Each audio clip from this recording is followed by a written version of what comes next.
All right. Welcome, students. I hope I'm audible. Shubranil, Abhiram. Good evening. Good evening.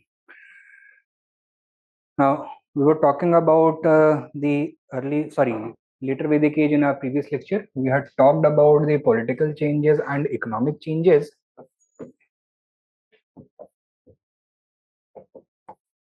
And now we need to talk about changes in the society and religion. Right? First, we are going to address the social changes. तो एक सब heading दे दीजिए.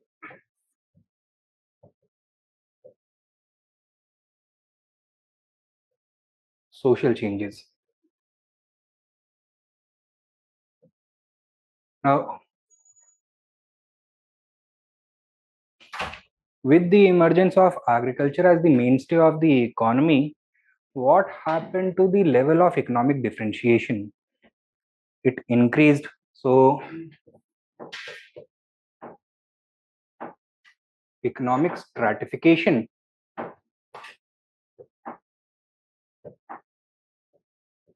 increased, and simultaneously, due to the ongoing political changes, what happened to the distribution of power? Did it remain egalitarian, or यहाँ पे भी differentiation मिला? Differentiation. So, political stratification also increased. Now, social hierarchies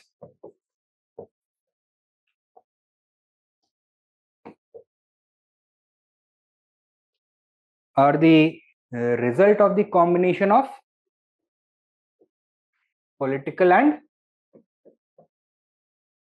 economic stratas, right? So they follow the economic and political structure. So what are we going to see with regards to the society? Is it going to retain its egalitarian character, or will differentiation take place over here as well? Differentiation would take place over here as well. So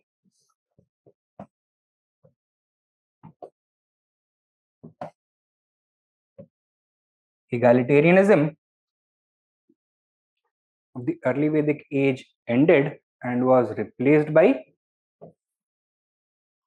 social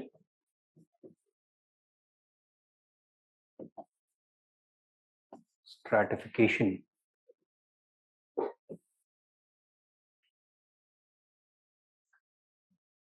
This was the rising social stratification was also facilitated by the politico-social changes.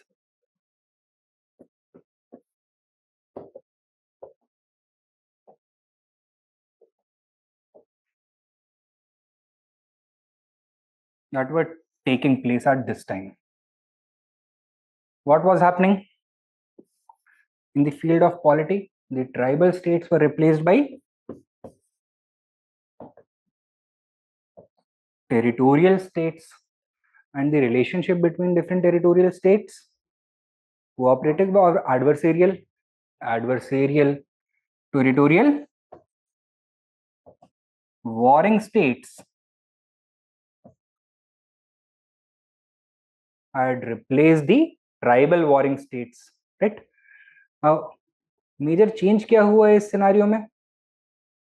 That as a result of this conflict, some of the more better organized states were able to capture the territory of some other poorly organized states.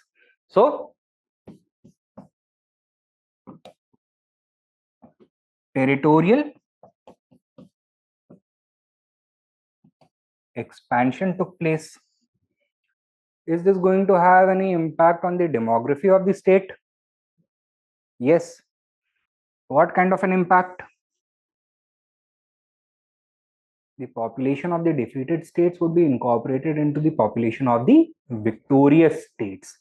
Now, the earliest such states were based upon tribal lineage. So every tribe started to express or impose its claim on a particular piece of territory, right?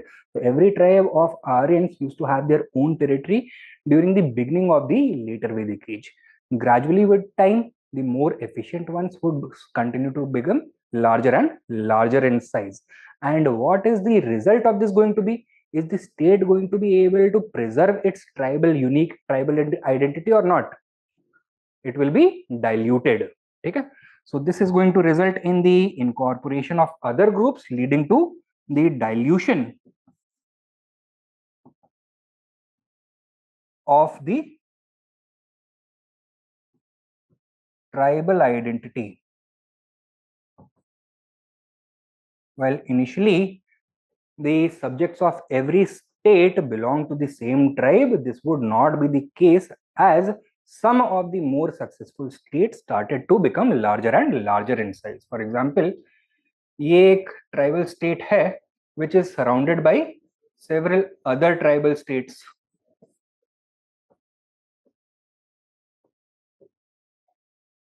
right? One by one it absorbs the territory of all of them. What is going to happen? In the same territory and in the same state, now several groups are present. Earlier, members of the same tribe used to claim equal status, equal share in wealth, and equal access to power, equal, you can say, wielding of power on the basis of their shared tribal identity, in which the element of kinship was present.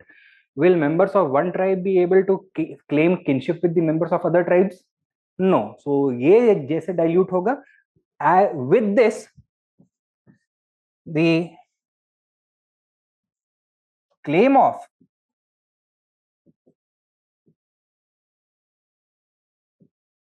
equal rights,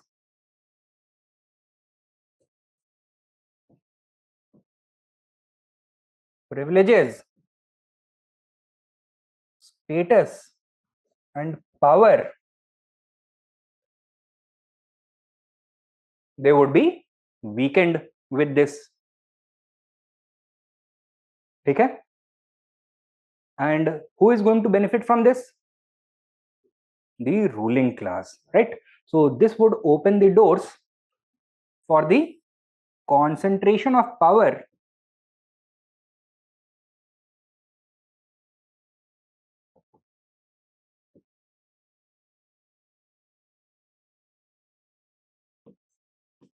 in the hands of the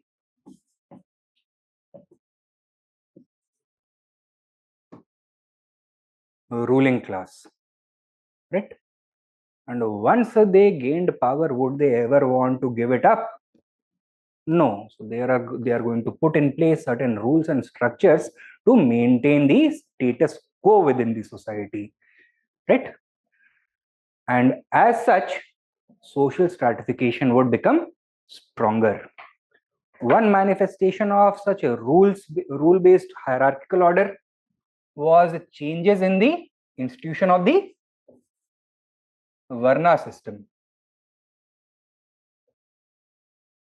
While the fourfold Varna system may have emerged by the end of the early Vedic age, it was during the later Vedic age that it underwent remarkable transformations. It lost its flexibility and became rigid, right? The element of Varna mobility disappeared. That means people who were born into a particular Varna would not have the opportunity to change their Varna. Then intermixing of Varnas was also prohibited or discouraged. So inter-Varna marriage would be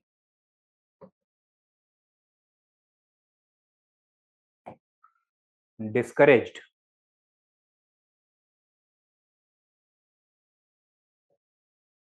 And main concern for the elites of the society, especially those who were enjoying a superior position in the Varna hierarchy, was maintaining the purity of the Varnas. So the concept of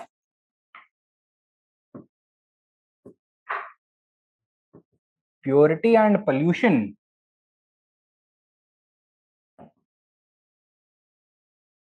became visible in the Varna system. It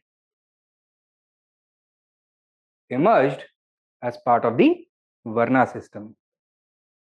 While the early Vedic age Varna denoted the occupation of an individual, now it became a permanent marker of their social status.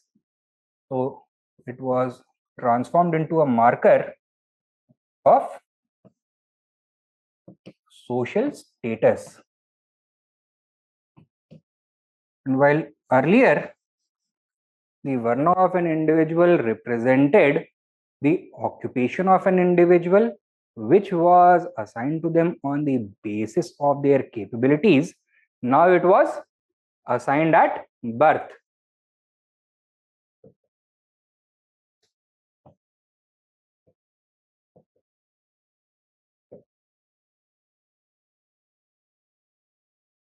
ठीक है,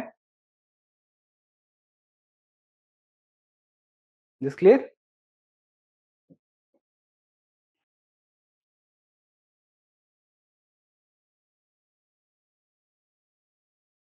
Further, we see that division within the society increased due to the emergence of a new concept, that is gotra. The literal meaning of the word gotra is cow pen or cow enclosure. So this was a place where people kept their cows, and gotra represented a group who kept all their cows together symbolically. And who is going to keep all their cows in the same enclosure? People belonging to different groups or people belonging to the same group? To the same group. So it was a kinship based group. It emerged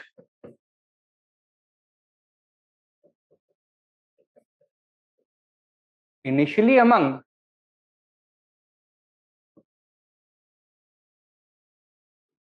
Brahmins, who divided themselves into 12 gotras.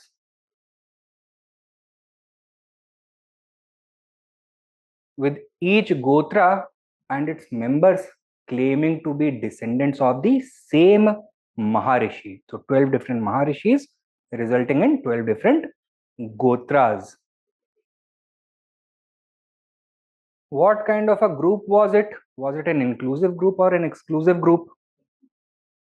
It had elements of both, but its main task was to exclude others. Okay? So it had elements of both inclusion and exclusion, but exclusivity was the main focus. मतलब क्या हुआ इसका? What was the most important rule with respect to the gotra? That people belonging to the same gotra cannot marry each other, right? So gotra exogamy was the new rule that emerged. Justification क्या दिया गया?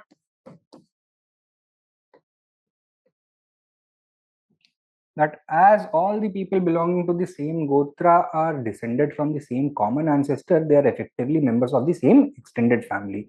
They are each other's brothers and sisters. and thus, in order to preserve the purity of bloodlines, we cannot risk the idea of incest, right? So justification was to prevent incest and preserve the purity of bloodlines. But the real reason was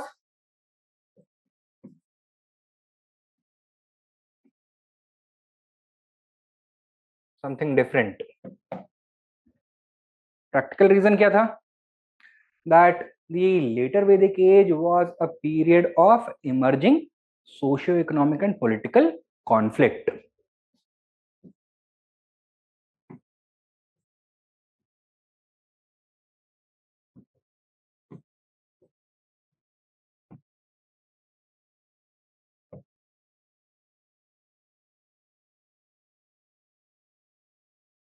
And the institution of Gotra was invented in response to this conflict. Some of the elites came to the conclusion that if they want to move ahead, forge ahead with respect to this conflict, they would require the support of others as well. So, उनको कैसे अपने cause के around आप mobilize करो, they came up with the idea of Gotra. But equally important was its other aspect, that while you are getting the support of a few groups, you are also excluding the others from their share of resources, from their share of power, from your share of status, right? So you are also excluding them. So Gotra emerged as a tool to mobilize support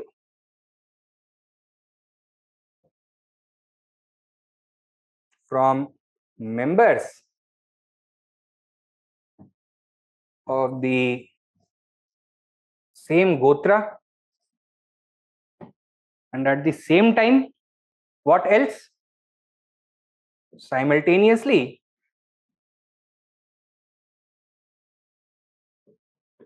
it excluded others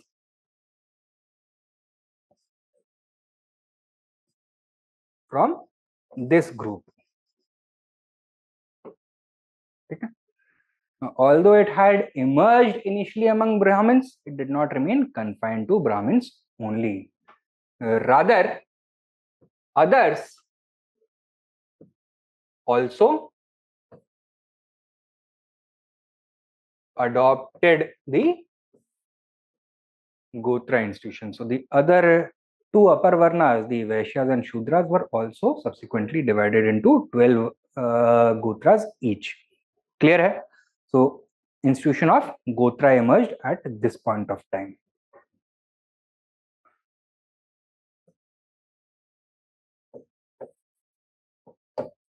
Caste and untouchability.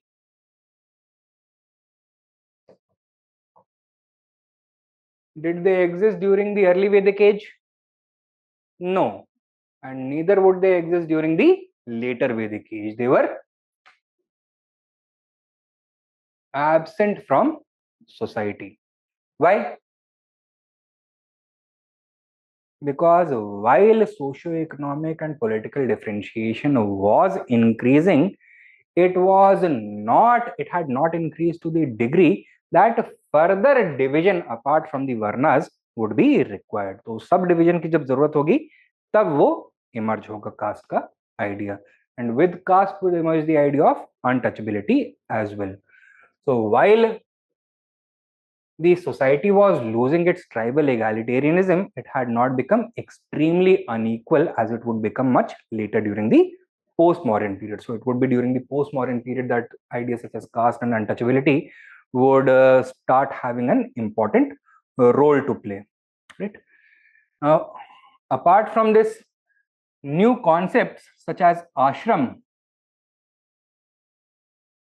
and dharma would start to regulate social behavior.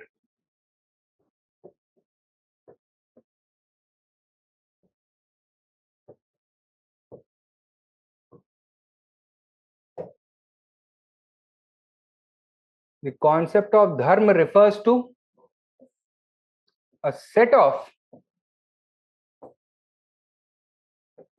duties or obligations that one owes to oneself and others. ठीक है? So every individual in the society had a unique set of duties and obligations. And ashram refers to the four-stage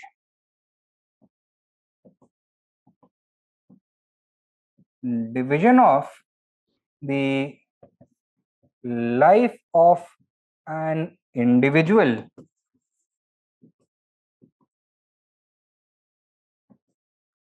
in an ideal situation.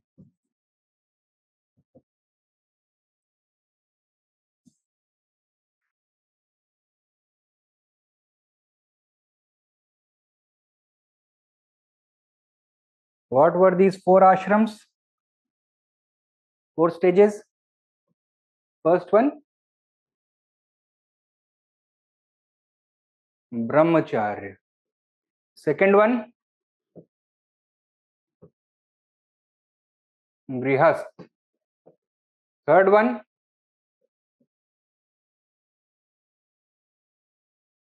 vanprasth. And last one,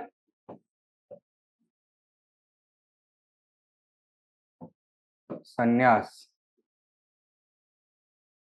In each of these stages, every individual had his own unique dharma. The dharma of a brahmachari was to attain knowledge.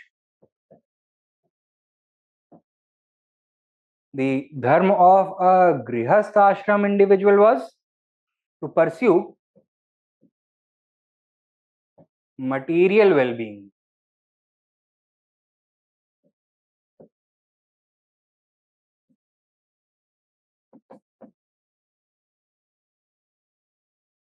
During the vanprastha ashram, the dharma would be to transition towards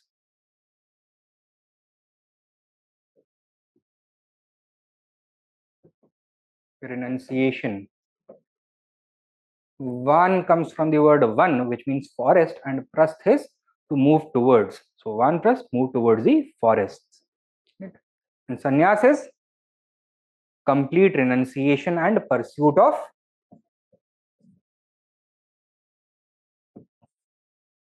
moksha. Right? Now the emergence of the four-stage ashram division also coincided and was introduced to reinforce new philosophical ideas such as the idea of a complete life or content life.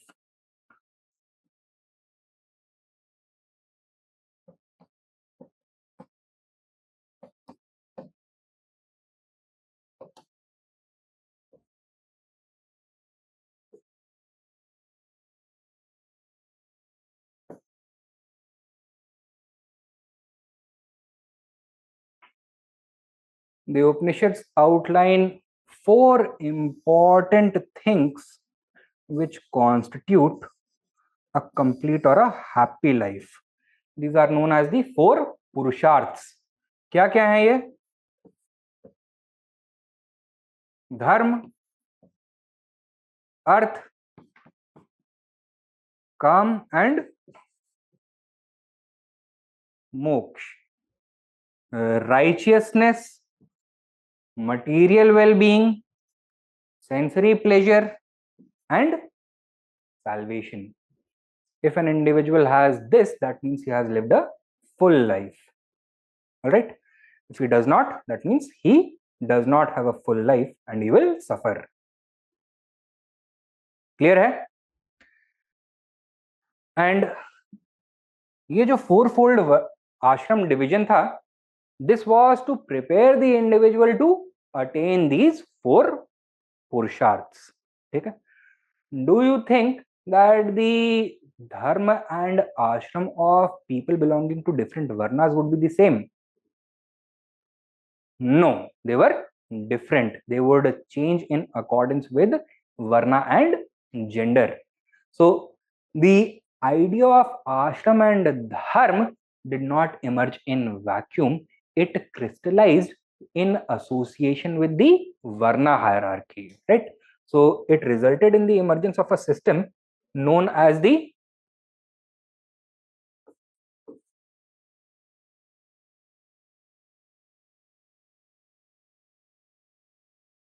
varnashram dharma system.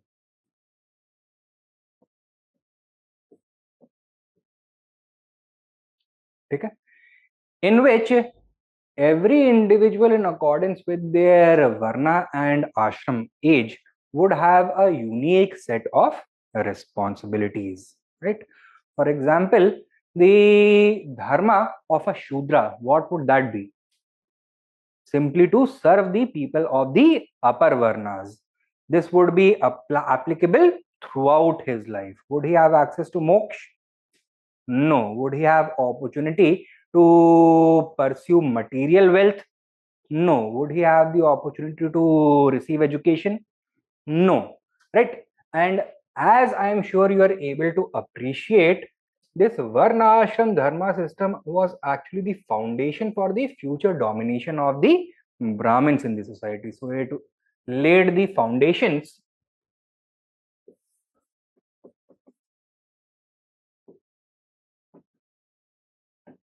of Brahmanical domination in the society.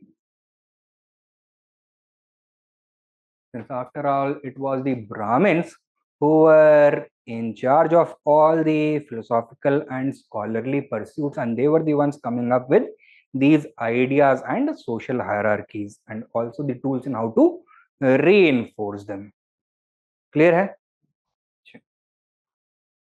Now, the rising inequality in society was also reflected in the emergence of social and economic restrictions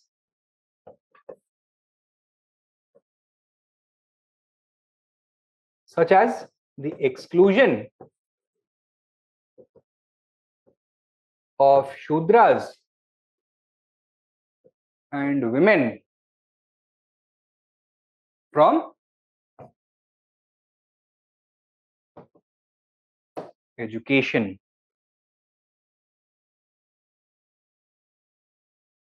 The prohibition or the discouragement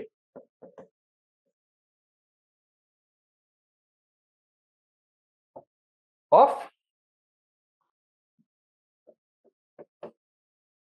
intervarna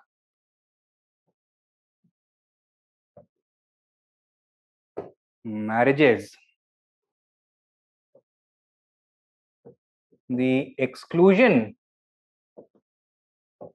of Shudras and women from political participation,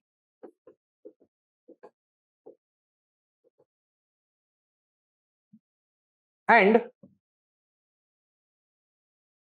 economic pursuits.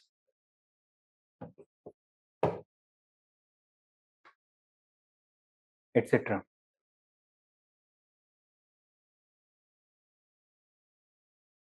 ठीक है? Then with respect to the status of women,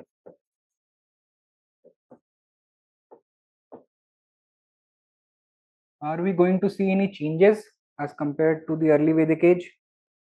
क्या देखने के लिए मिलेगा? There was a relative decline in the position of women as reflected in the denial of education,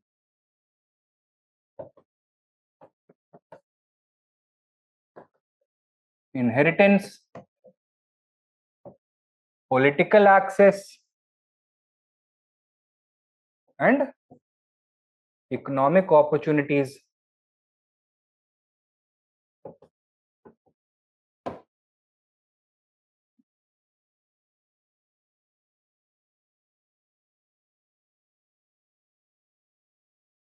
Further,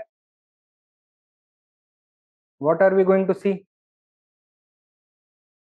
There would be discouragement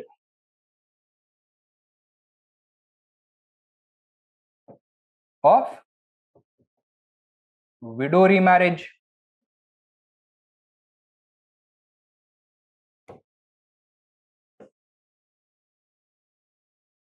while other social evils such as sati, child marriage, female infanticide, etc., were absent. Dowry would emerge as the primary social evil of that time. While the birth of girl child was not considered to be inauspicious and not a burden in the early Vedic age, it would be so in the later Vedic age.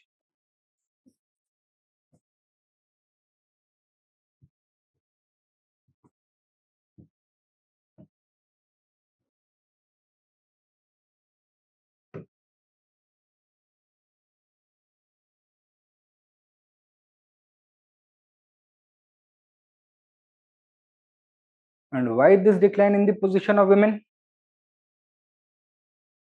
This was a reflection of the changing economic and political system. क्या देखने के लिए मिला था हमें? As agriculture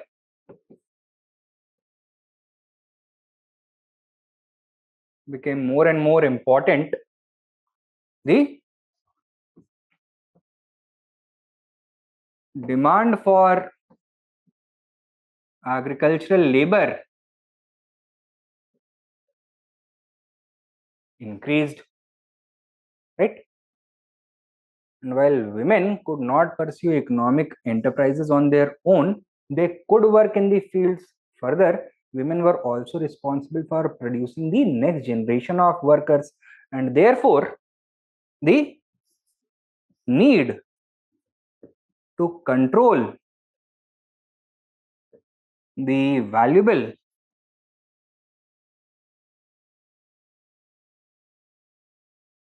economic resource that women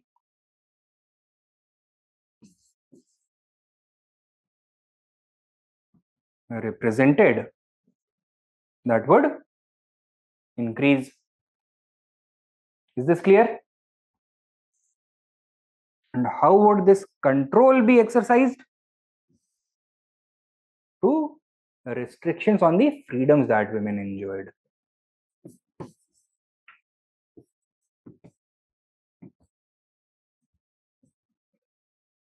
They would no longer be able to choose their husbands of their own free will. They would need the permission of their parents, the involvement of priests, everything else, right? Further, producing a child out of wedlock was out of the question any longer, right? So that could not be permitted, because that child would not belong to any family in particular.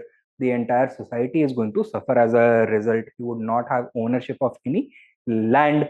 At most, he could work as a field labor, but maybe not even that, since the society would not accept it, right? So as a result, the need for increasing restrictions upon the behavior of women were rising, and therefore the status of women kept on declining. In the institution of marriage, we are going to see significant changes. Marriage became completely sacrosanct and an indissoluble union.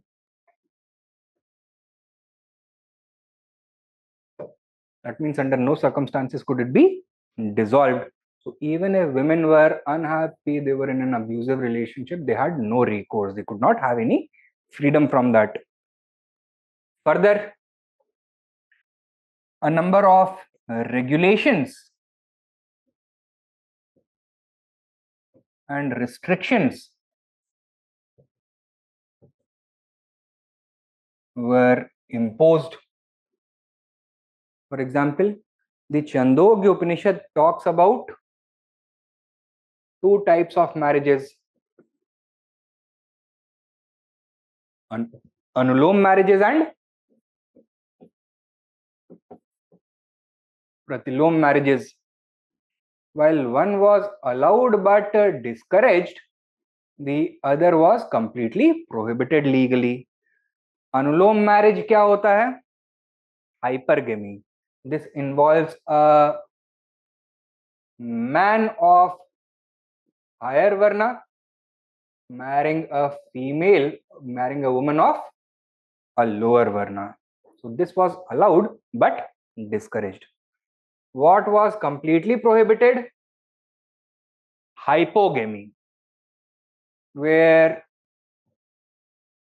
a woman of upper varna would be married to a man of lower varna. This was completely prohibited.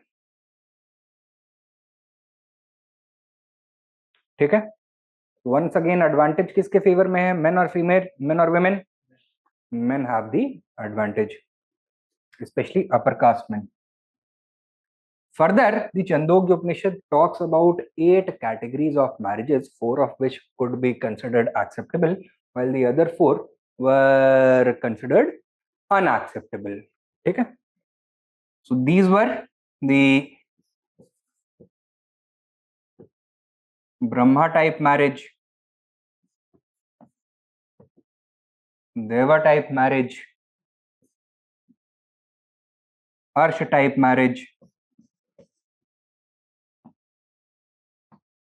Prajapati type marriage. These 4 were considered desirable.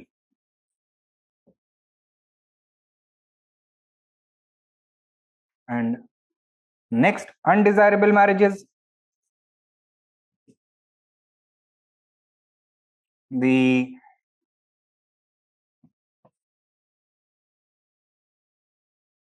Gandharva type marriage, the Asur type marriage, Rakshasa type marriage, and Pishach type marriage. Brahma marriage was one where both the boy and girl, bride and groom, belong to the same varna and were married to each other with the approval of their parents in a ceremony officiated by a priest with full Vedic rituals.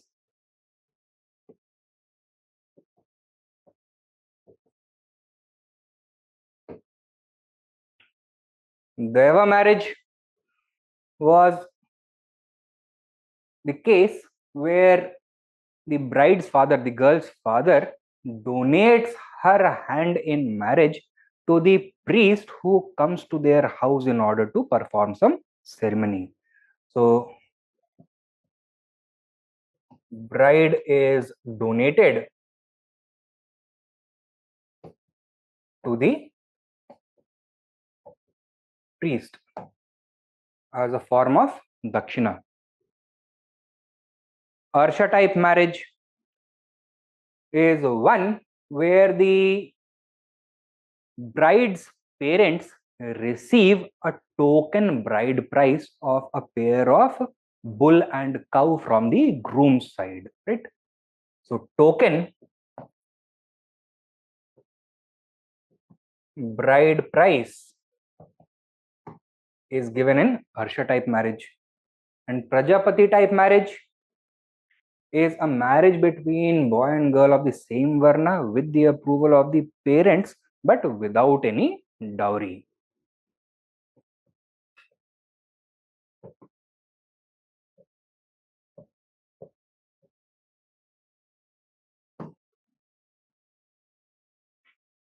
These four are the desirable type of marriages. Undesirable marriages में सबसे पहला गंधर्व type marriage. What is this? Love marriage.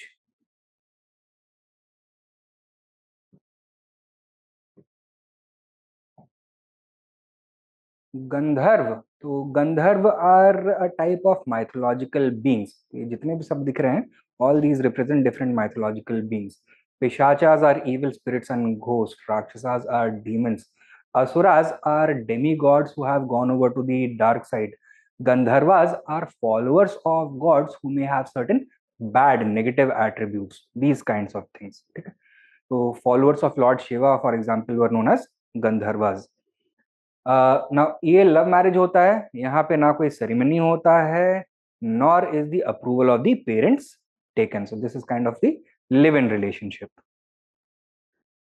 Then we have the asur marriage. This is marriage by purchase.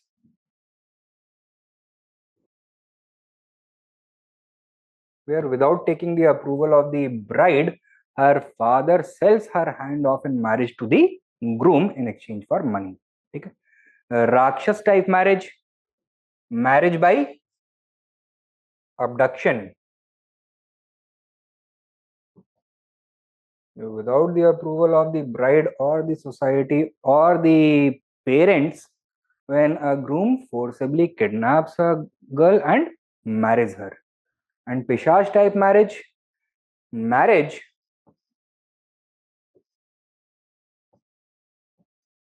with a girl who is not in her senses. So either she is unconscious or intoxicated or has an altered state of mind, and effectively she is unable to give her consent. Okay? So it is a type of rape. Clear? तो regulations and restrictions अब बहुत ज्यादा बढ़ जाएंगे पहले के मुकाबले. Window remarriage,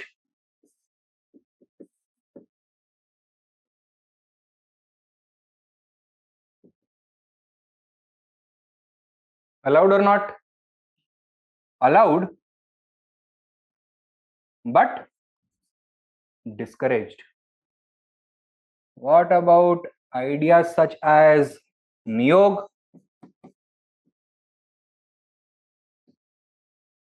They disappeared. Practices such as these disappeared. Did concept of Stridhan emerge in this phase? Concept of Stridhan, it is believed that it emerged in this phase, but written evidence we start getting from the post-modern period onwards, when Manusmriti was codified. Okay.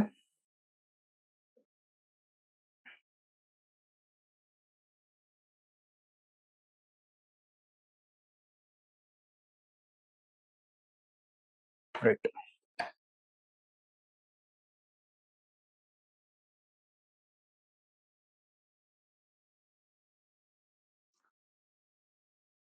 Now, these are the important details with regards to the society of the later Vedic age. Take down a question.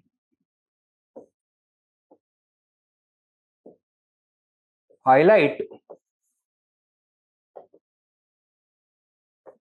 the changes that took place in Vedic society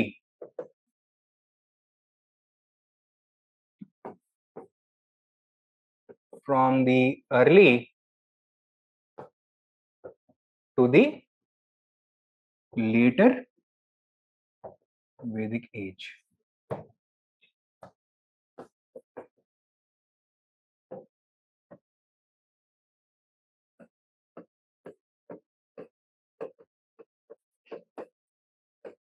$15 marks, 200 words.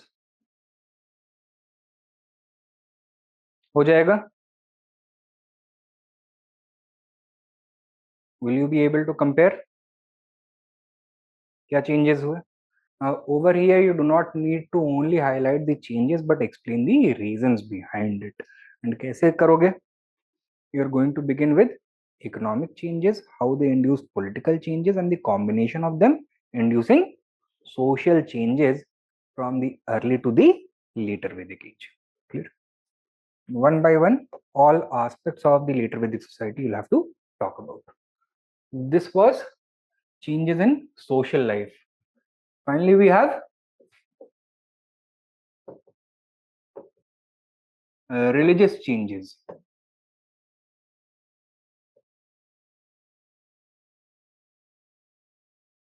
What do we find religion में?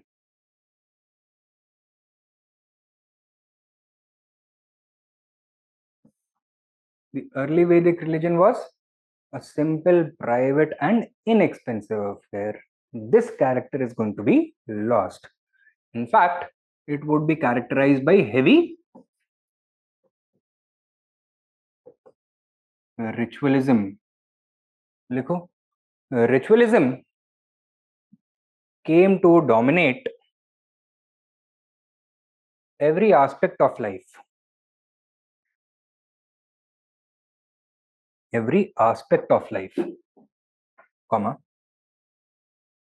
both private and public. Both private and public. In private life, what do we see? That the entire life of an individual was to be regulated by ritualism.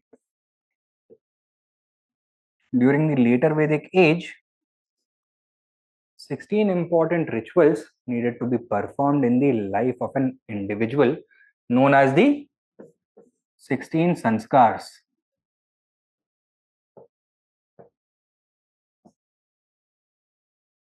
Some of them included things such as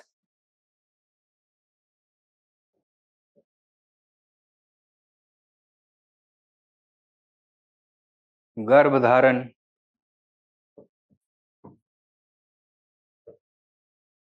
नामकरण,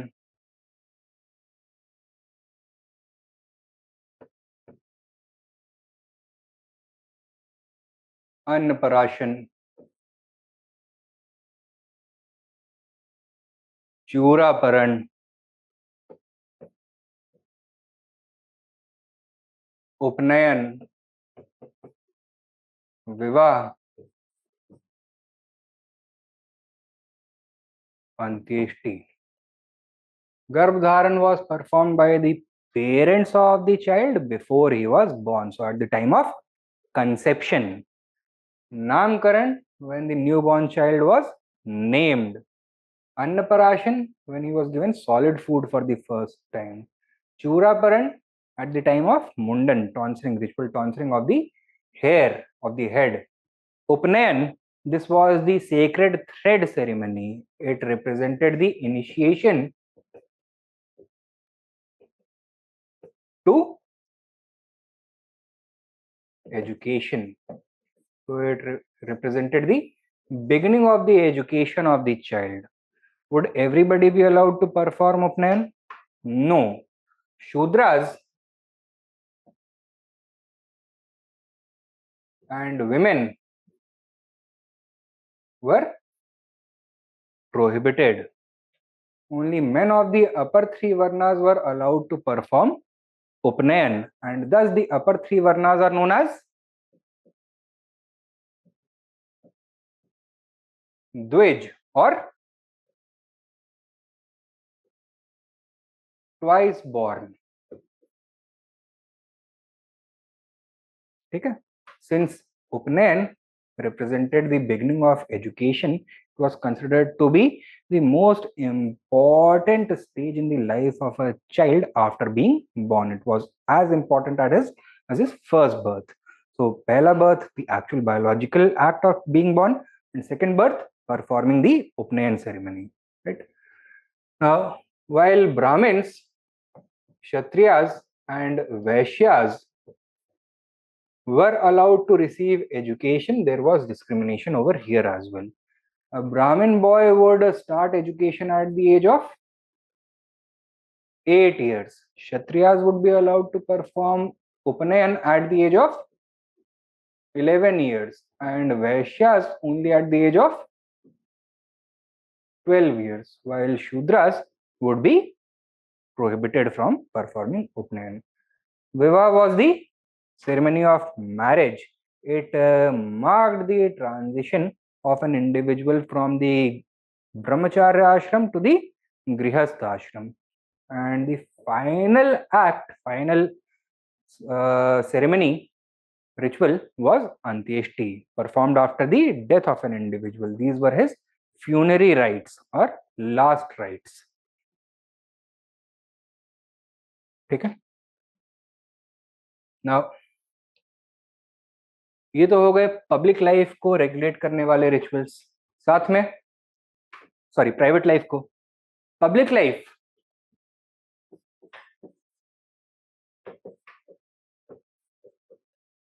also became equally ritualized. The kings who were seeking religious legitimacy and had entered into a nexus with the priestly class started performing rituals such as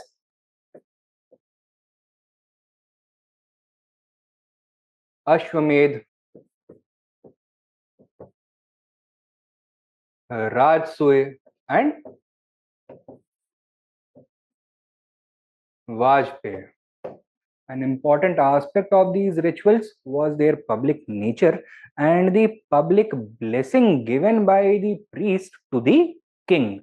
This was a clear message to the people that the king enjoys the support of God himself. He has been chosen by God and you shall obey him. You shall never rebel, right?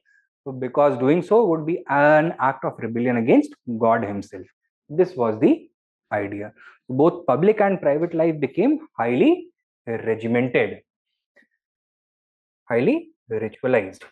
And since it became highly ritualized, would it remain easy? Would it remain simple? No. People who were in charge of performing these rituals would deliberately complicate things. Why? In order to prohibit others from performing them, so that only the experts in the field of rituals could perform them, right? So religious worship became highly complicated.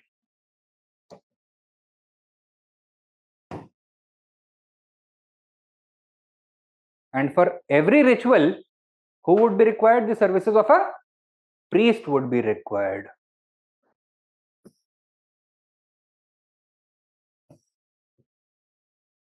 This contributed to rising priestly domination of religious life.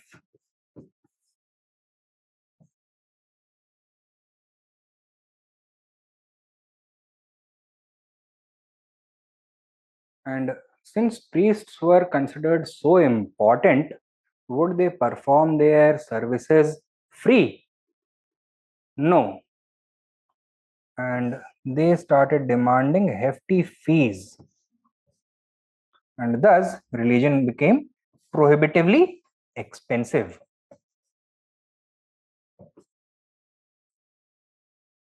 Automatically कौन exclude हो गया इससे? The poorer people and the lower varnas, right? So religion or the practice of religion also became more exclusive in nature.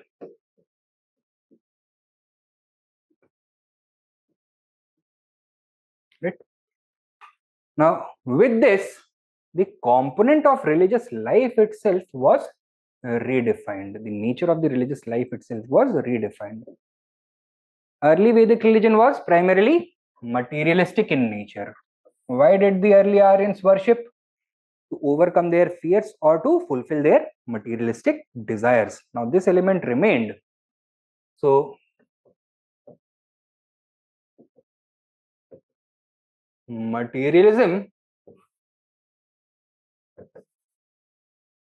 continued to remain an important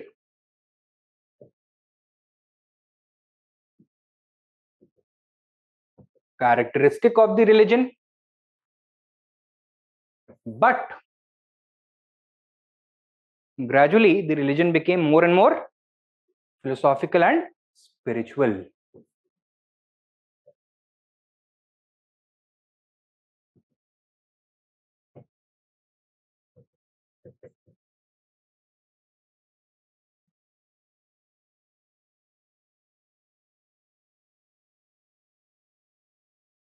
And priestly domination क्या role play करेगा इसमें? In making the religion more and more philosophical and spiritual, because they want to shift the priority of religion. Early priority was something that was simple to understand. Relationship between man and God is a direct one and a transactional one. It could be performed by the ordinary people inside their houses. Now the idea was put forward that God is very complicated, the universe is very complicated, and the relationship between man and God is also very complicated. Simple fulfillment of material desires is not the objective of religious worship. Rather, it is the attainment of spiritual goals such as salvation, such as shanti, peace, etc. These kinds of things. And now, new ideas, more complicated philosophical ideas such as moksha, dharma, adharma, पाप,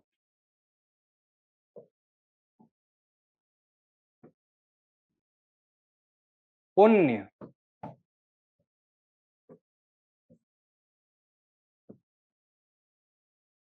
prayashchit, that is renunciation. Sorry, renunciation कह रहा हूँ. Penance.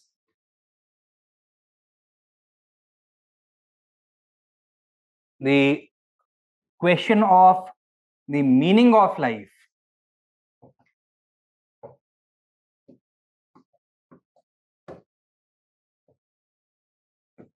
Explaining the cycle of life.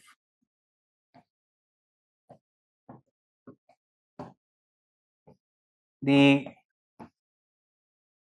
nature of God and his creation, the universe, and the relationship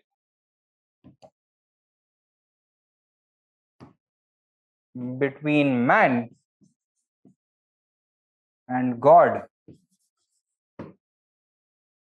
etc., they would be emphasized upon. ठीक है?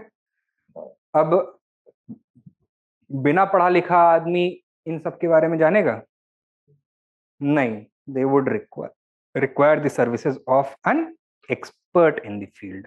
And who had a monopoly over here? The priestly class. Okay? So rising philosophical nature of the religion was also a reflection of the changing nature of the religious hierarchy. Right? Further, in response to the changing nature of the religion from materialism towards spiritualism, the importance of different gods and goddesses would also change. Earlier, the most important gods were Indra, Agni, and Varun. who were gods of rain, fire, and water, respectively. They were the gods of naturalistic phenomena, right? Now, some spiritual gods are going to be invoked. Gods such as Brahma and Vishnu, they would appear to be much more important as compared to Indra, Agni, or Varun. Indra, Agni, and Varun would be relegated to the category of minor gods. Brahma, that is the creator of the universe. Vishnu, that is the sustainer of the universe, would emerge as the supreme gods.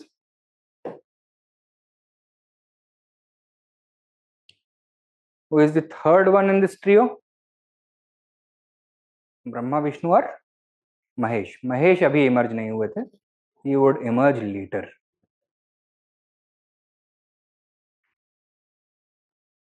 ठीक है.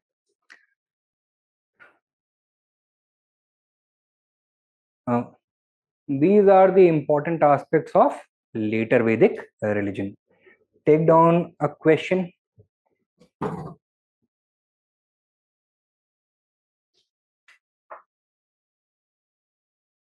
Discuss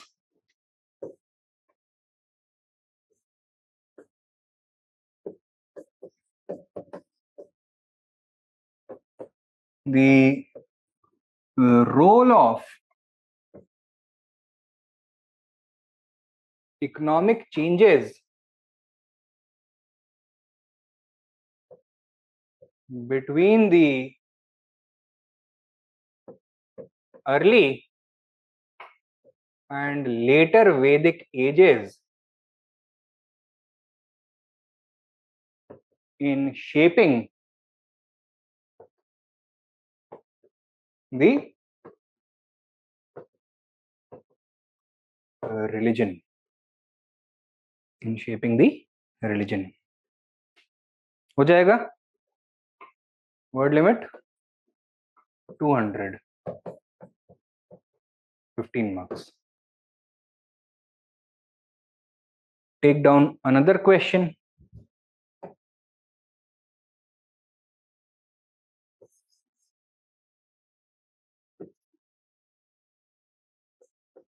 The later Vedic economy was essentially a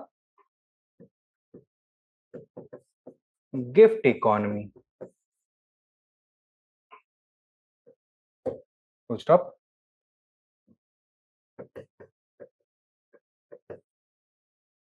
Critically evaluate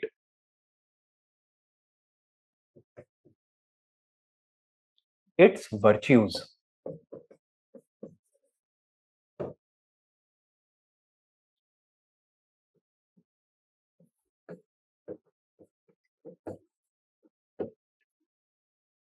एक नया concept है, अभी तक हमने discuss नहीं किया हुआ है. क्या है गिफ्ट इकोनॉमी? सबसे पहले तो ये बताओ. An economy in which gift giving and receiving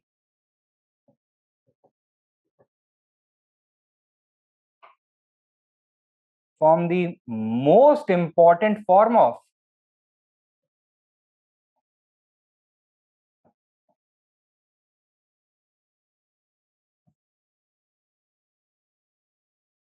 economic exchange.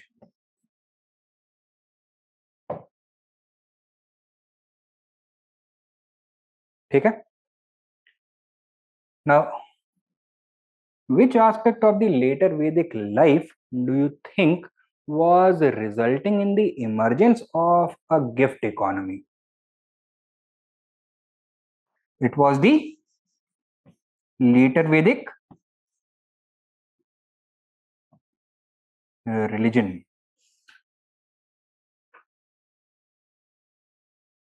Where, due to its heavily ritualized and priestly dominated nature,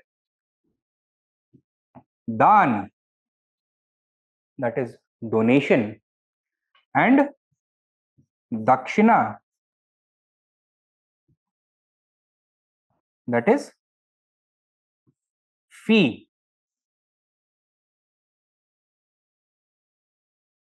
given by the patrons to the priests in return for performing rituals, constituted the most important form of economic exchange during the later Vedic age. This was taking place not only at the state level, or not only at the personal level, but also at the state level.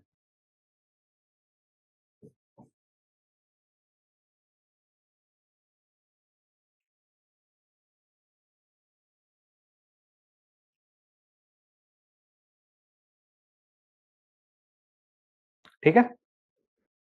Now, ये तो चलो हमें समझ में आएगा कि gift economy किसकी बात कर रहे हैं. Now we need to talk about the role that Dan and Dakshina played in later Vedic life.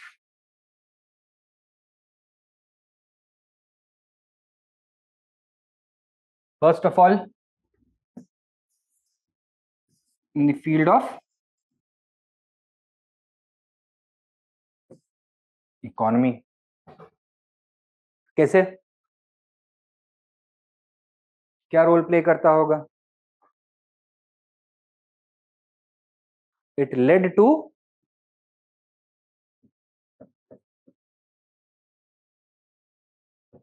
economic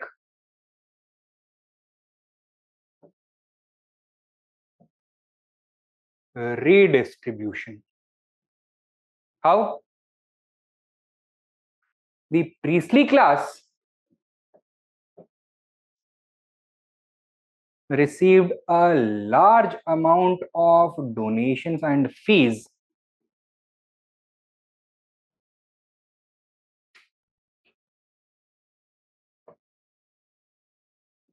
Dan and Dakshina from both the state as well as the ordinary people. ठीक है.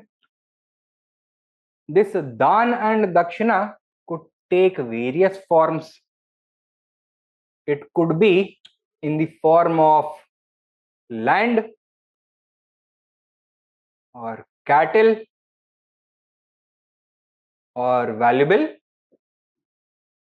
goods such as jewelry, such as ornaments, such as clothing, etc. Right? Now, for manufacturing these goods, some people must be involved, right? So this was generating employment. All right. For raising these cattle, some people would be involved. This also generated employment.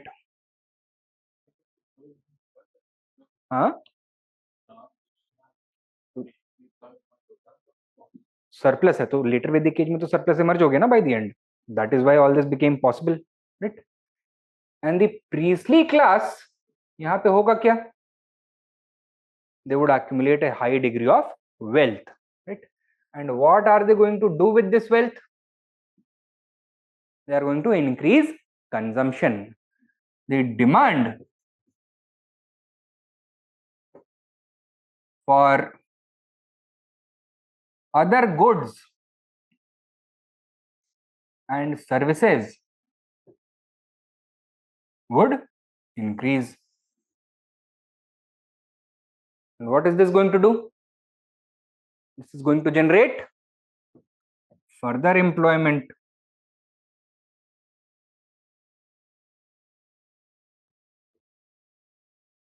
ठीक है. This employment is going to generate greater surplus, which the people could use to support the priestly class, could use to patronize the priestly class, right? And as a result, a virtuous cycle is going to be developed. Not only is it going to result in economic redistribution, but it is also going to facilitate economic growth. Clear? Secondly, in the field of society, let us first deal with polity.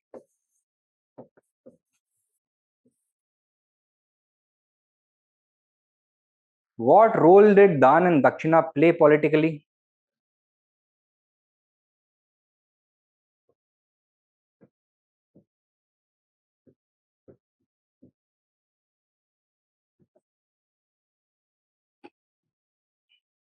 क्या थे ये?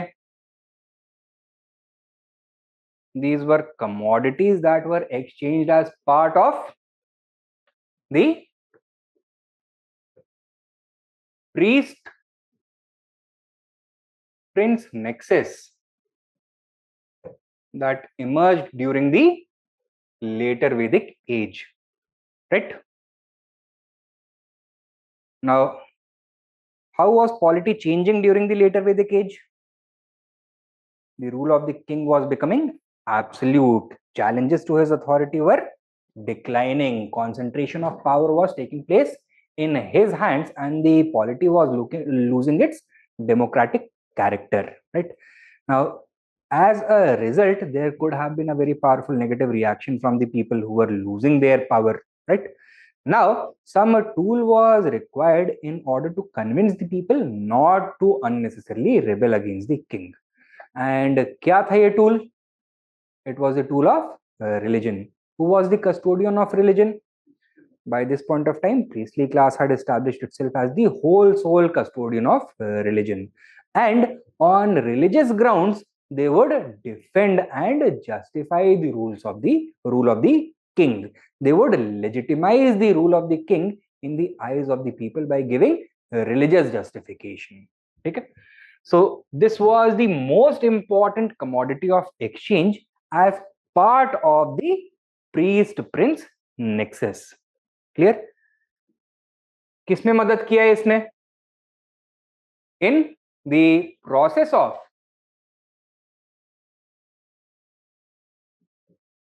early state formation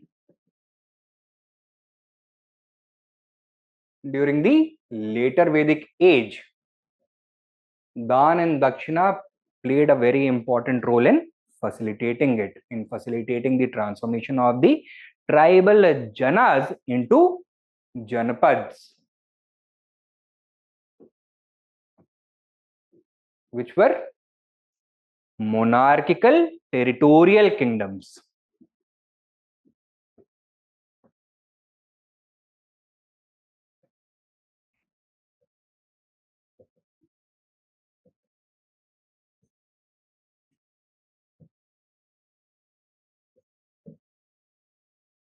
Secondly, by providing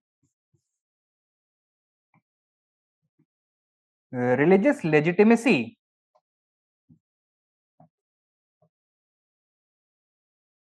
or by facilitating the provision of religious legitimacy to the ruling class,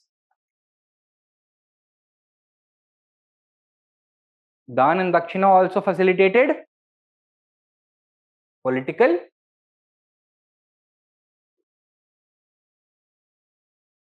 stability.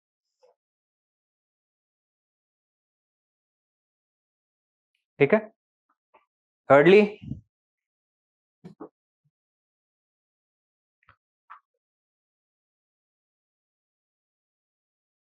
they also played a very important role in changing the basis of political organization from a tribal identity to a territorial state, right? We had seen that with the expansion of the territorial expanse of different kingdoms, a number of new groups which did not belong to the same tribe had been incorporated into the population. So basis of the state or basis of state formation had disappeared, and Dan and Dakshina provided a new basis for the formation and sustenance of states. Okay, so they not only played a very important role in the emergence of monarchical territorial kingdoms as early states, but at the same time they also facilitated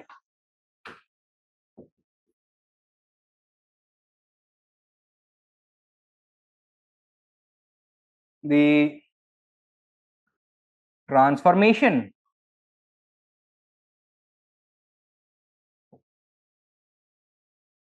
of the basis of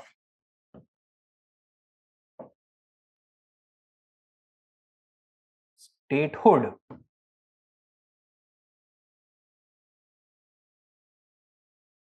by giving the people a common ideal, that is the common religious identity rather than the common tribal identity.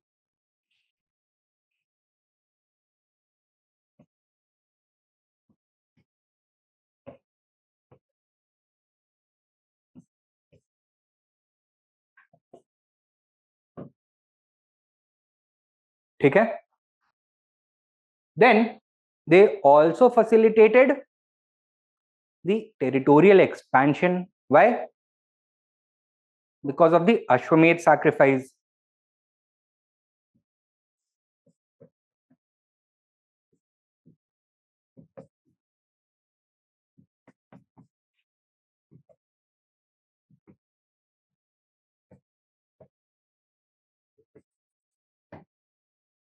And thus, Dan and Dakshina played a seminal role when it came to shaping the political scenario of the later Vedic age. They performed a number of positive roles. Clear?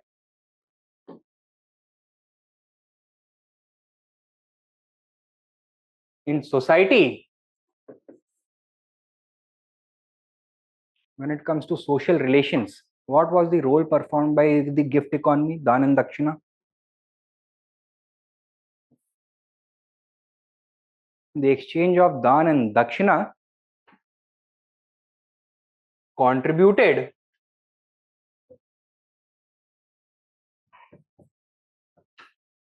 to the formalization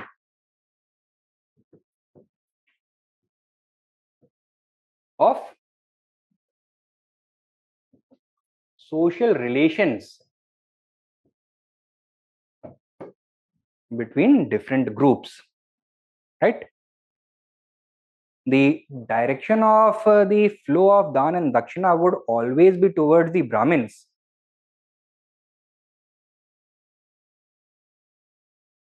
But the kinds of services and the kinds of Dan and Dakshina given by different categories of people to the Brahmins would differ. For example, from Kshatriyas, it would be expected that they would donate land primarily, from Vaishyas, cows, wealth, these kinds of things, and from Shudras, nothing would be expected as dan, rather as a service. ठीक है? तो social relations को formalize करने में दान and दक्षिणा played the role of a commodity. ठीक है? वो उस exchange को facilitate कर रहा है. Then it also formalized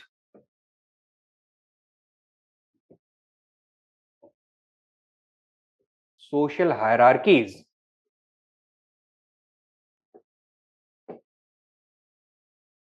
and thus played a very important role in maintaining social order, right? Different groups would perform different types of ceremonies and they would give the priestly class different things as dan and dakshina. So all these things were decided by the priestly class in accordance with their varna and ashram status, the varna and ashram status of the patrons. and through this a particular social hierarchy was put in place and reinforced. So social order को भी ये maintain करवाएगा. ठीक है. Now these are some of the important virtues of the daan and dakshina system, gift economy. लेकिन करना क्या है हमें? We need to critically analyse it. Therefore we also need to highlight the vices of the daan and dakshina system, the gift economy, the shortcomings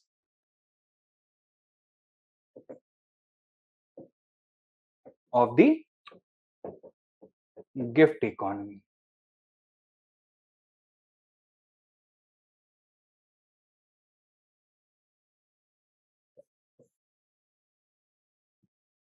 सबसे पहला economy में क्या देखेंगे?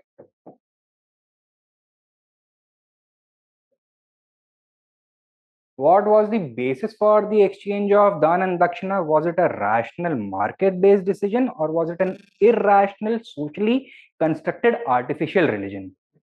Artificial religion था. So basis was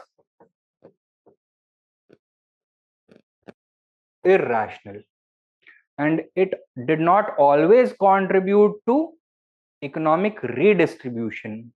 In fact, it sometimes led to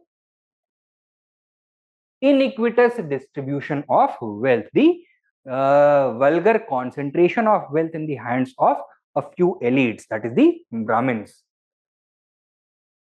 It led to the hoarding of wealth.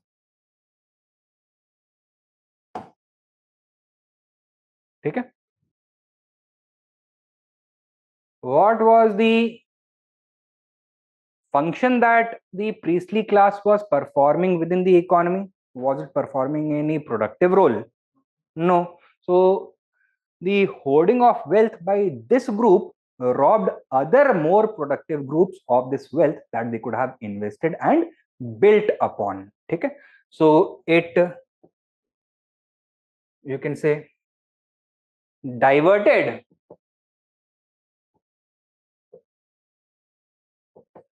capital away from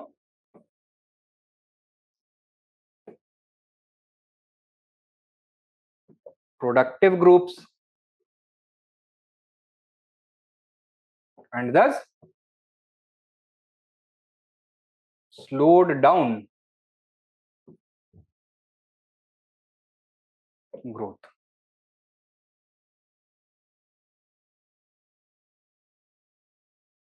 ठीक है.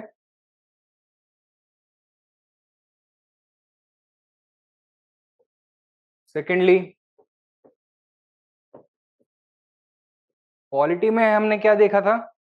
That it provided the basis for early state formation and the transformation of tribal based polities into territorial religious based polities. And इसका negative पहलू क्या होगा? That it led to the emergence of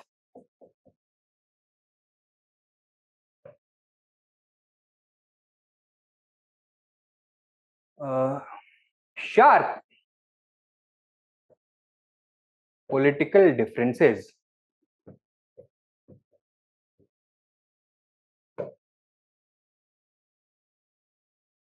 which were based on varna and gender. As a result, a large section of the population was kept away from the inner political circles. The basis of the state was very small, and people of the highest merit did not always necessarily have the opportunity to reach the top. And thus, political inefficiencies began emerging.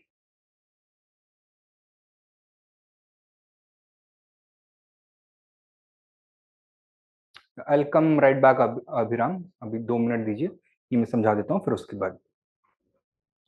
ठीक है. And then Finally,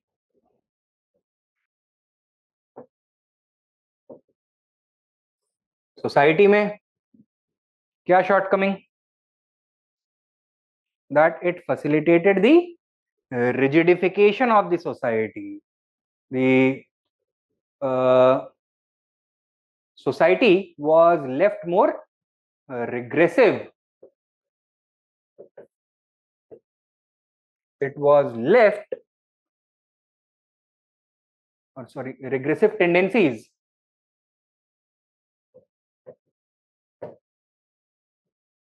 reared their heads. It became more restrictive and exclusive, right? As the amount of social regulation and restrictions increase, would people have the opportunity to think freely, to speak freely, to express their genius? No, neither would they have the opportunity, nor would they have the ability to do so. So, जो cultural political and social systems थे उनका basis तो बनाया है gift economy ने, but उसमें कई major flaws रह गए. This is the critical evaluation and conclusion में क्या देखेंगे? That it was because of these shortcomings that we saw a remarkable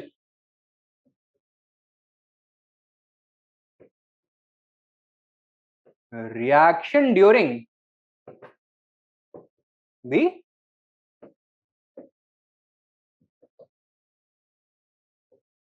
Mahajanpad age in the form of Buddhism and Jainism. They were essentially revolts against the entire worldview and social order created by or created through the commodities of Dan and Dakshina, right? So a varnashram dharma system, monarchical polities, the unequal distribution of wealth, unequal status of individuals on the basis of varna system, in सबके against it was a socio-economic and political reaction against it, right? Now we also see that the system that was supported by the Dan and Dakshina systems was flawed because which regions succeeded? Those where Dan and Dakshina were most popular, or those where these heterodox sects were more popular? Where these heterodox sects were more popular. तो वहां पे state formation का process ज्यादा successful होगा.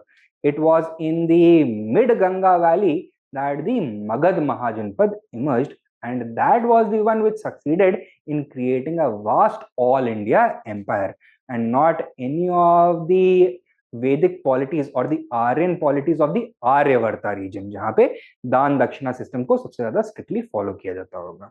ठीक है. So as the influence of Brahmanism declined, the socio-economic and political efficiencies increased. तो दोनों के बीच में कोरिलेशन है, इनवर्स कोरिलेशनशिप है. Political efficiency, social efficiency, economic efficiency and Brahmanical domination are inversely related to each other, inversely proportional to each other. So that also you can mention over here.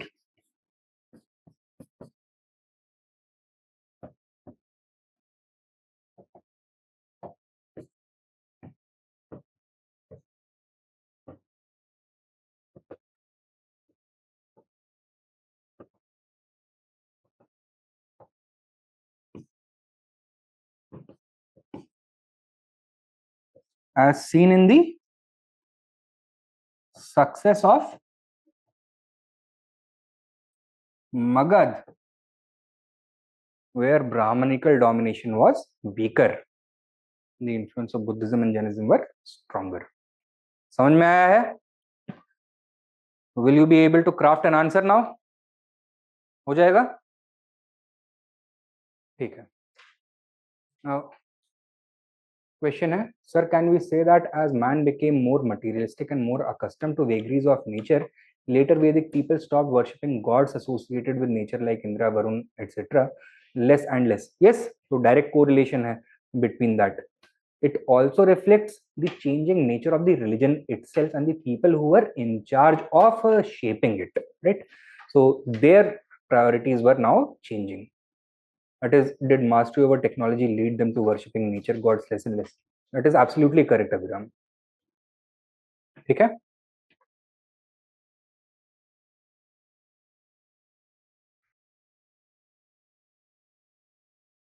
अच्छा, please repeat the Magadh point. तो देखो, Magadh which was located in the central Ganga Valley, middle Ganga Valley, was virtually the birthplace of Buddhism and Jainism. If it was not the birthplace, then this is where Buddhism and Jainism became most popular during the Mahajanpad age. Now, during the Mahajanpad age, 16 different Mahajanpadas had emerged across the length and breadth of North and Central India, and they were fighting against each other for creating an all India empire. Why did Magad succeed? Because over here, anti-Brahmanical sects were the most popular and the Brahmanical value system was the weakest. And this tells us that maybe there was a correlation between Brahmanical domination and efficiency, that is success in the political, economic and social fields. So Magad, because it was outside the influence of Aryavarta, outside the pale of Aryavarta, probably benefited, right? So that is the point that we had made over here. हो गया? समझ आया?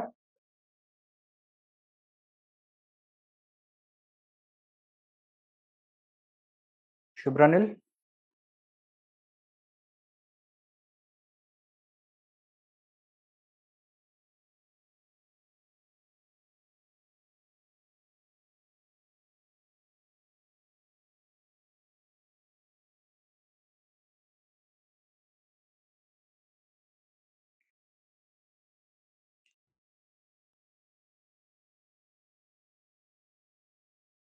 अगर आ गया तो please let me know. उसमें आ गया? नहीं, वो अभिराम का है.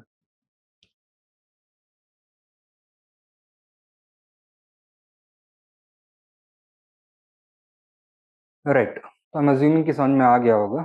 नहीं आया होगा तो you can ask me again. तो ये हो गया अपना later Vedic age. With this we have covered the whole of Vedic age. Take down another question.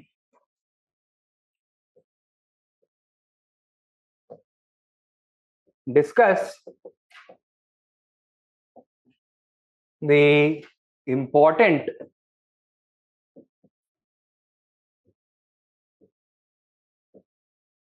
characteristics of life during the later Vedic age. Full stop.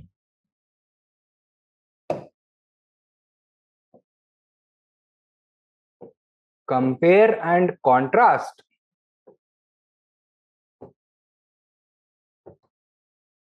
against the early Vedic age. यहाँ पे किस basis पे comparison करना चाहिए हमें? On the basis of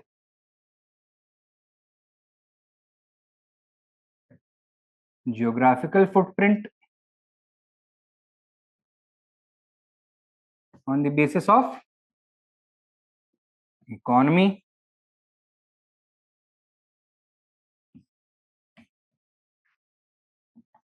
polity, society, and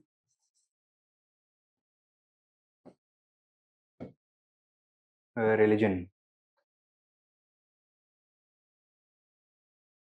And what should be the correct order in which historical change is discussed? सबसे पहले economy को मेंशन करना चाहिए, followed by these three. Second number पे पॉलिटी, थर्ड नंबर पे society, fourth number पे religion. Why this order of change? Because all of them are interconnected to each other. First order of change is going to take place with respect to the economy. This is going to induce changes in the polity, which is also going to reflect in the society, and final result would be cultural changes in religious expression. So this is the correct order of change that we should talk about. Conclusion में क्या बात करना चाहिए? We should carry the same thought forward, carry the same thread of thought forward. कैसे? That as economy shaped the polity, society and religion of the later Vedic age, it continued to play a very important role in the subsequent ages. कैसे?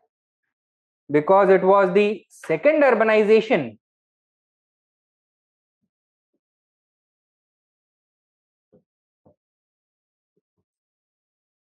that in the real sense was responsible for all the important political, economic and social changes during the Mahajanpad period. Political changes such as the emergence of Mahajanpadas,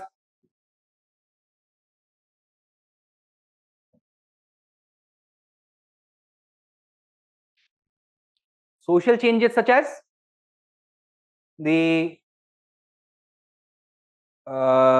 social and religious changes such as the emergence of heterodox sects which oppose the Varna Ashram Dharma system and the Brahmanical order such as Buddhism and Jainism. So it was in fact the economic changes that were responsible for the remarkable transformations during the Mahajanpad period. ठीक है, तो ये हो गया हमारा letter Vedic as. Next chapter जो हमें cover करना है that is the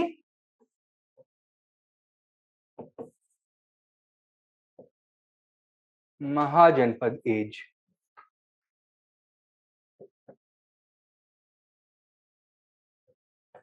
600 to roughly 300 BC.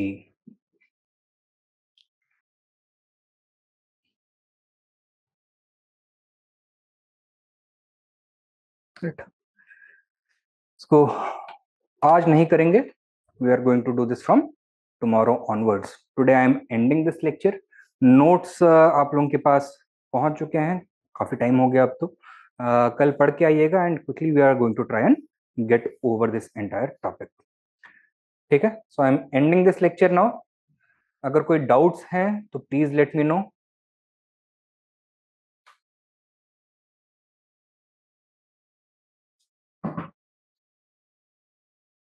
No doubts? समझ में आ गया है? प्रीवियस ईयर्स क्वेश्चंस देख रहे हैं सब लोग?